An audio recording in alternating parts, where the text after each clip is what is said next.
kalau bolehlah dianggap gratifikasi kalau tidak dilaporkan gitu. Jadi karena ini tertangkap tangan, ya itu suap dan menyuap. Begini, kalau Harun Masiku tidak bayar, dia kehilangan apa? Loh, itu silahkan perdebatan di hukum. Ini sudah makanya kalau toh Harun Masiku tidak terima dianggap sebagai pelaku, bisa mengajukan pra peradilan tidak sahnya penetapan tersangka. Udah tidak bisa diperdebatkan, udah inkrah kok. Kita sedang berdiskusi toh. Ya. Oke.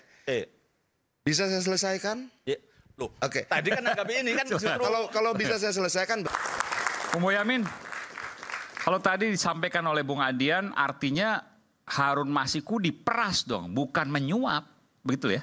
Ya, ini kan kita bicara hukum aja. Wahyu Setiawan, terus Frida Tio, terus juga beberapa yang lain. Itu kan sejak awal rumusan pasalnya adalah pasal suap. Suap, oke. Dan nyatanya Harun Masiku, Wahyu Setiawan juga divonis bersalah karena menerima suap. Menerima suap, beda dong apa yang disampaikan oleh Bung Adian. Ya enggak apa-apa versi, tapi kita bicara hukumnya begitu. Dan Harun Masiku pun juga. Tapi dari konstruksi kasusnya sudah dari partai sudah oke, tinggal kemudian mentok di KPU yang kemudian KPU meminta uang, begitu? Ini loh, KPK juga sering, tidak hanya sekali dua kali menggunakan pasal pemerasan. Kalau itu memang dirasa pemerasan. Tapi ini enggak. Loh, ya kan versinya KPK sudah menetapkan tersangka, terus sudah diverifikasi oleh pengadilan. Sudah putus sampai inkrah bahwa Wahyu Setiawan itu menerima suap. Harun Masiku tersangka memberi suap. Sudah kalau itu. Jadi beda Bung Adian. Begini loh, sederhana saja. Oke, kalau kemudian Harun Masiku tidak memberikan uang, dia kehilangan apa? Loh, persoalannya suap itu sederhana. Memberi itu bahkan sebenarnya saya ingin mendapatkan izin penggilingan padi. Sudah memenuhi syarat semua. Itu. Tapi saya memberikan uang kepada kepala dinas PTSP. Itu tetap dianggap suap. Begini, gitu makanya atau kalau bolehlah dianggap gratifikasi kalau tidak dilaporkan gitu. Jadi karena ini tertangkap tangan, ya itu suap dan menyuap. Begini, kalau Harun Masiku tidak bayar, dia kehilangan apa? Loh, itu silahkan perdebatan di hukum. Ini sudah makanya kalau toh Harun Masiku tidak terima dianggap sebagai pelaku, bisa mengajukan pra peradilan tidak sahnya penetapan tersangka. Udah tidak bisa diperdebatkan, udah inkrah kok. Kita sedang berdiskusi toh. Ya. Oke. Bisa saya selesaikan? Ya. Loh, oke. Tadi kan anggap ini kan justru kalau bisa saya selesaikan begini. Ya, oke. Silakan Bang Adian. Kita biarkan publik menilai. Kalau kamu tidak bayar, maka kamu kehilangan jabatanmu sebagai anggota DPR. Di mana kita bilang ada unsur pemerasannya. Ketika dia tidak membayarkan sesuatu, dia kehilangan haknya. Ini beda dengan suap menyuap dalam proyek. Berbeda. Oke. Saya merasa punya hak untuk menjadi anggota DPR. Dari mana hak itu saya dapatkan? Hak konstitusional berdasarkan putusan Mahkamah Agung dan fatwa Mahkamah Agung. Hak itu melekat pada saya secara konstitusional. Kalau saya tidak bayar, saya kehilangan itu. Oke. Pemerasan bukan. Unsurnya terpenuhi enggak? Terpenuhi. Tapi sudahlah. Kita tidak bahas itu. Yang saya minta boleh nggak berlaku fair. Untuk yang tidak berlatar belakang partai, ada 4 orang lagi yang jadi buronan. Yang lebih lama. Bahas, bicarakan, buatkan sayembara. Biar fair. Ada 4 panggil. Lagi. Oke, siapa yang terkait dengan Kirana? Panggil. Siapa yang terkait dengan buronan yang lain? Panggil. Kenapa yang dipanggil semua yang terkait dengan Harun Masiku? Dari bulan ke bulan, dari tahun ke tahun. Menjelang Pilpres dipanggil. Menjelang momentum politik dipanggil. Ayo kita berlaku fair. Itu loh. Nah yang kita inginkan apa sih? Fairness kok. Adil saja. Itu loh. Dari sisi mana? Dari sisi manapun. Kan sederhana. Tapi sebenarnya Pak Adian setuju nggak ini dituntaskan perkara ini? Loh, begini Pak. Loh, saya setuju nggak segera dituntaskan? Sebentar dulu. Saya setuju semuanya dituntaskan. Yang saya tidak setuju ketika yang lain tidak dipersoalkan, hanya Harun Masiku yang dipersoalkan. Sementara, sementara dari jumlah uangnya lebih besar yang lain. Sementara di yang lain 8 tahun buronan, Harun Masiku 4 masuk 5 tahun ke-5. Kenapa yang kecil suap menyuap berdasarkan proses yang dia yakini sebagai hak konstitusional itu menjadi lebih besar dibandingkan yang lain. Kenapa? Ayo jelaskan pada saya, kita jelaskan pada rakyat. Apa dasar pertimbangannya? Kenapa kemudian yang 3 tahun lebih lama dari Harun Masiku menjadi buronan tidak pernah dibahas? Bahkan Pak Aiman tanya, siapa itu Kirana? Ya berarti gini, Pak Adian Napitupulu bisa ikut barisan saya gugat KPK pra-peradilan terhadap perkara itu. Atau PDIP di Komisi 3 juga mempertanyakan itu. Saya pun masih punya daftar 4, itu besok Petral. Terus tambah yang masih buron nih, yang masih buron maksudnya? Ya bukan, kalau ini Petral ini udah lama, tapi tidak diproses-proses. Sekjen DPR terkait dengan rumah dinas. Terus ini kemudian Paulus Thanos yang EKTP. Terus beberapa TPPU yang Rita Widiasari, saya daftar kok, saya akan ngasih hadiah di akhir masa jabatan pimpinan KPK ini 5 pra-peradilan. Jadi saya senang Pak Adian Napitupulu bisa ikut juga menggugat itu. Kenapa si Kirana Kota gini loh. Dan saya selalu mengatakan buronan KPK berapa? Saya sebutkan juga itu kok. Saya punya datanya tanpa harus saya buka Google lagi, saya ingat persis itu kasusnya di mana kok. Gitu loh. Ayo kita tuntaskan, kita selesaikan KPK ini gitu loh. Tapi mohon maaf nih Pak, kan ada pemerasan penyuapan ini. Ya kan kayak tukang gergaji 2 orang itu ya. Maksud saya, apakah KPK punya hasil rekaman itu pemerasan atau penyuapan? Itu aja, apakah dibuka di sidangnya Pak Wahyu waktu itu atau tidak? Ya sudah clear Pak. Dibuka udah clear Pak. Dibuka itu pemerasan penyuapan. Siapa yang ngambil? Udah ingkrah. Jadi dengan segala alat buktinya, penyuapan, bagaimana rekamannya, komunikasinya, Wahyu Setiawan nyuruh Tio, terus bagaimana komunikasinya, itu yang telepon karena dulu juga ada gini loh, ada cerita juga, Rizky Amelia itu juga tidak terima kalau dia diganti dan akan menempuh hukum kalau diganti. Jadi ada proses yang KPU juga harus memperhatikan calon yang juga mau diganti, nomor urut yang di atasnya. Jadi itulah kenapa kemudian KPU dengan dalih itu, wah enggak gampang itu gitu loh. Tapi kemudian ada yang mengambil kesempatan minta uang gitu loh. Tapi kemudian juga memberi tanpa ada unsur, menurut saya itu pemerasan dan bukan itu sudah terklarifikasi di pengadilan. Itu aja saya kira. Terima kasih. Oke.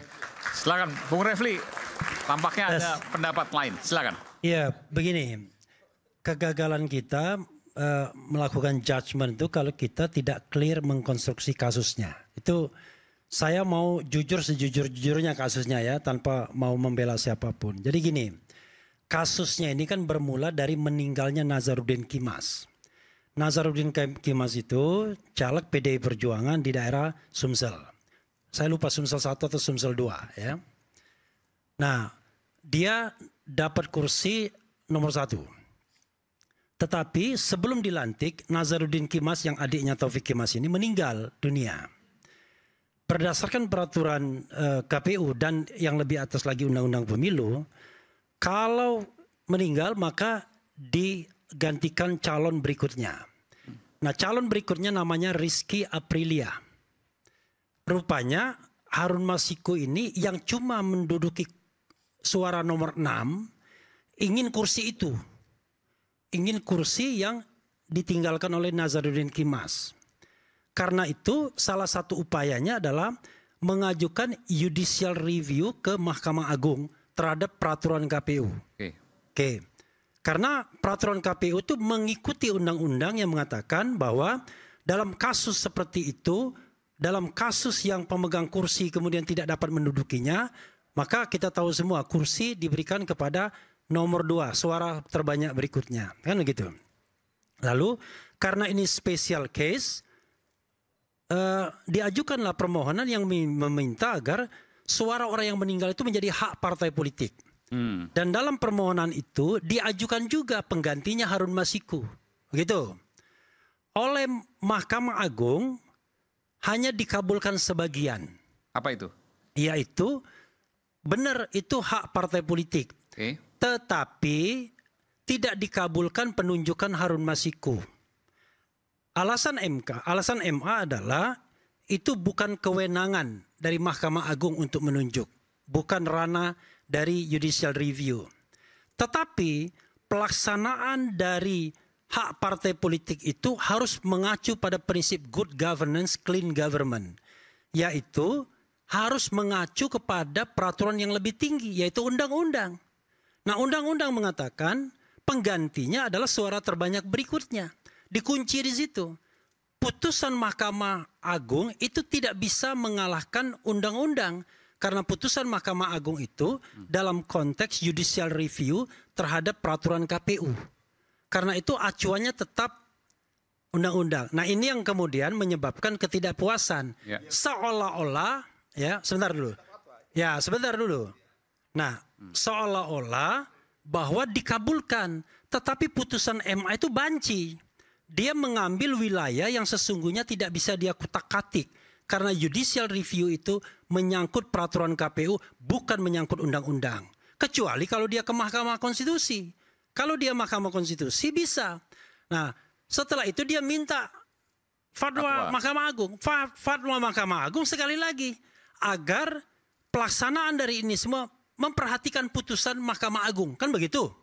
Putusan Mahkamah Agung sepertinya tadi putusannya. Menyerahkan ke partai politik. Iya, tetapi kemudian dia kunci dengan good governance, clean government. Ikut undang-undang. Ikut undang-undang. Nggak bisa ikut peraturan. Jadi, gimana yang mesti diikuti nih? Nah, terus terang aja dicek juga Mahkamah Agung itu ada apa. Bikin putusan-putusan yang nggak jelas begitu. Maksudnya putusan yang mengambang akhirnya tidak bisa dieksekut gitu. Sebentar dulu Bang. Oke. Bung Adian sebentar. Saya kan tidak memotong Anda kan. Saya sengaja mendengarkan. Karena saya tahu sebelumnya kita berdebat juga di ILC soal seperti ini. Jadi sebenarnya dalam konteks seperti ini. Kita kan sebenarnya agak aneh. Agak anehnya begini. Ini kasus kan gak gede-gede amat. Suapnya cuma ratusan juta saja. Diduga Wahyu Setiawan minta 900 miliar. Kemudian yang sudah terdelivery, 900 juta, saya bilang ratusan juta. 900 juta dan yang terdelivery 600, ya kan? Nah, konstruksinya sudah jelas, kasusnya suap. Pada waktu itu yang ditangkap Theo Fredilina, itu mantan anggota Bawaslu yang kemudian masuk ke PDI Perjuangan. Ada yang namanya juga Saiful. Kemudian Wahyu Setiawan sendiri. Setelah ngasih endorsement di 50 tahun buku Refli Harun, tiba-tiba ditangkap dia, ya kan. Jadi ada juga Wahyu Setiawan di buku 50 tahun saya itu. Saya bilang, aduh ini sudah dicetak bukunya kan. Udah gak bisa lagi kita remove itu. Nah itu kasusnya. Tetapi salah satu yang berkepentingan Harun Masiku tiba-tiba dia melarikan diri. Ya kan. Sempat keluarlah, masuk lagi dan lain sebagainya. Kita heran, kenapa kemudian dia tidak tertangkap? Kan begitu. Padahal kasusnya, ya sebenarnya kan bukan kasus gede-gede amat. Karena saking banyak kasus di Republik ini kan, bukan karena tidak penting. Nah, karena itu kemudian masuk nuansa politiknya kan pada waktu itu. Ini mohon maaf ya. Tiba-tiba tersebutlah yang Al-Kisah, Badan Intelijen dan lain sebagainya. Kemudian orang bicara tentang PDIP dan hubungan dengan institusi dan lain sebagainya. Ini sudah mau ditangkap karena dilindungi oleh institusi tertentu. Dan kemudian terkait dengan pelemahan KPK. Ini kan terjadi setelah KPK dilemahkan. Dengan dua hal. Satu dengan Undang-Undang KPK, Undang-Undang 19 tahun 2019. Kedua dengan pemilihan pimpinan KPK yang baru yang diketuai oleh Firly Bahuri. Firly ini selama memerintah kelihatannya menjadikan KPK juga alat bargaining juga. Kan kita tahulah, tiba-tiba ada kasus suap, ada kasus pelanggaran etika Gufron, ada kasus, bayangkan ada 5 anggota KPK, itu 3 paling tidak bermasalah. 1 dipecat, 1-nya berhenti. Siapa yang perempuan itu? Lili Pintauli. Jadi ada hal-hal yang kemudian menyebabkan KPK menjadi tidak lagi punya marwah, tidak lagi mempunyai kekuatan. Bahkan untuk menangkap Harun Masiku pun yang diduga pada waktu itu isunya dilindungi oleh lembaga lain, gak bisa dia. Ini mohon maaf Pak, saya harus frankly speaking, kita ini serius gak sih memberantas korupsi? Sekarang balik lagi, setelah gagal ketua KPK dari kepolisian, yaitu Firly Bahuri, sekarang dari polisi lagi Pak. Padahal munculnya KPK itu adalah sebagai trigger mechanism karena polisi dan Kejaksaan Agung dianggap belum mampu melaksanakan tugasnya. Maka dibuat yang namanya lembaga extraordinary semacam KPK. Tapi sekarang KPK sudah dipolisikan semua. Dan sekarang bahkan pimpinan KPK itu tidak berdaya. Karena mereka bukan lagi penyidik kalau tidak salah. Dalam undang-undang yang baru. Jadi mereka itu nggak bisa ngapa-ngapain. Untuk menetapkan orang sebagai tersangka saja, KPK itu nggak bisa, pimpinan yang 5 itu harus rely on dengan staf-staf KPK yang kebetulan dari institusi yang dianggap belum mampu melaksanakan tugasnya. Nah itu persoalan kita sekarang ini. Jadi kalau sekarang ada kekuasaan baru yang dipimpin oleh Prabowo Subianto, ya saya appeal Pak Prabowo, bongkar hal seperti ini. Ya tetapi kalau seandainya orang yang diduga bermasalah masih ada di kabinet Bapak, ya susah juga. Masih powerful dia. Makanya jangan rekrut orang-orang yang dianggap bermasalah yang bisa menghalangi proses penegakan hukum. Itu poinnya. Cuma kita ini nggak mau ngomong terus terang. Ini beliau nggak mau ngomong terus terang. Ada apa dan lain sebagainya. Padahal kita baca berita-beritanya seperti itu. Kan itu soalnya. Nah cuma sekarang ini menjadi tidak elok, tidak enak. Karena saya sudah kadung cinta sama PDIP dan Adian Napitupulu. Kenapa saya jadi cinta? Karena dia satu-satunya harapan kita di oposisi. Kan saya sudah komitmen untuk oposisi 5 tahun. Kan nggak ada teman kalau seandainya temannya Rocky Gerung. Rocky Gerung kan bukan partai. Coba bayangkan. Nah sekarang ketika PDIP di posisi sebagai oposisi satu-satunya, entah serius entah nggak serius itu soal lain. Tiba-tiba dia mulai diutak-atik dan lain sebagainya untuk kasus-kasus seperti ini. Padahal memang ada yang jauh lebih besar, ya kan? Yang besar itu adalah koruptor masih bercokol di kabinet. Ah itu. Untuk sebentar saya stop dulu dan saya ucapkan selamat atas keberanian PDIP memecat Jokowi, Gibran dan KA dan Bobi Nasution. Tadi ada yang mau disampaikan Bung Adian, silakan. Gini ya, kejadian seperti ini banyak nggak? Banyak banget. Misalnya begini, saya pernah langsung telepon ke Menteri Kehutanan. Ada informasi saya dapatkan perusahaan A ini sudah dapat IUP. Oke, tapi nggak bisa nambang. Kenapa? IPPKH-nya nggak keluar. Kenapa IPPKH-nya kalau nggak keluar? Kuotanya habis. Saya bilang sama Ibu Menteri Kehutanan waktu itu Bu Siti Nurbaya, Bu bisa nggak sih kuota IPPKH itu diumumkan di publik? Sehingga ketika habis orang nggak ngurus IUP gitu loh.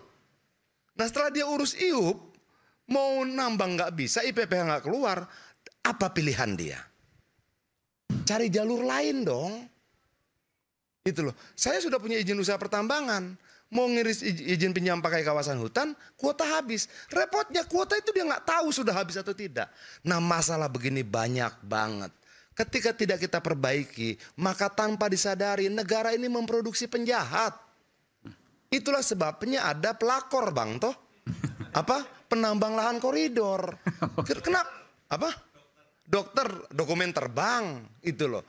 Nah ini banyak. Apa? Yuk kita perbaiki yuk. Jangan kemudian orang dipaksa jahat.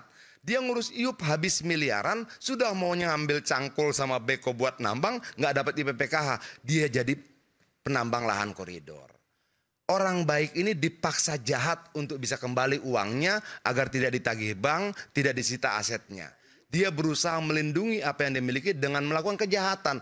Nah yang kayak begini bisa nggak kita perbaiki? Ini contoh kecil saja gitu loh. Bisa nggak kita perbaiki bahwa kemudian jangan ambigo dong Mahkamah Agung. Iya enggak gitu loh. Boleh enggak. Harun Masiku pertama gugat uji material. Hasil keputusan uji material membingungkan dia. Dia butuh kejelasan. Keputusanmu apa sih Mahkamah Agung? Oke, untuk penjelasan itu dia minta fatwa.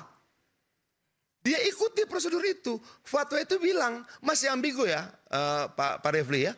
Masih ambigu. Nah ambiguitas ini membuat dia akhirnya menjadi orang jahat. Saya yakin ini maksud fatwa ini. Saya yakin begini. Minta partai dikasih rekomendasi. Bahwa penggantinya adalah Harun Masiku. Dengan putusan ambigu, dengan fatwa ambigu, dan rekomendasi partai, dia datang ke KPU. Kayaknya saya deh. Itu. KPU punya sikap lain. Menetapkan orang lain. Oke. Berikutnya, mereka bilang kalau kamu mau ditetapkan, bayar. Dia bayar.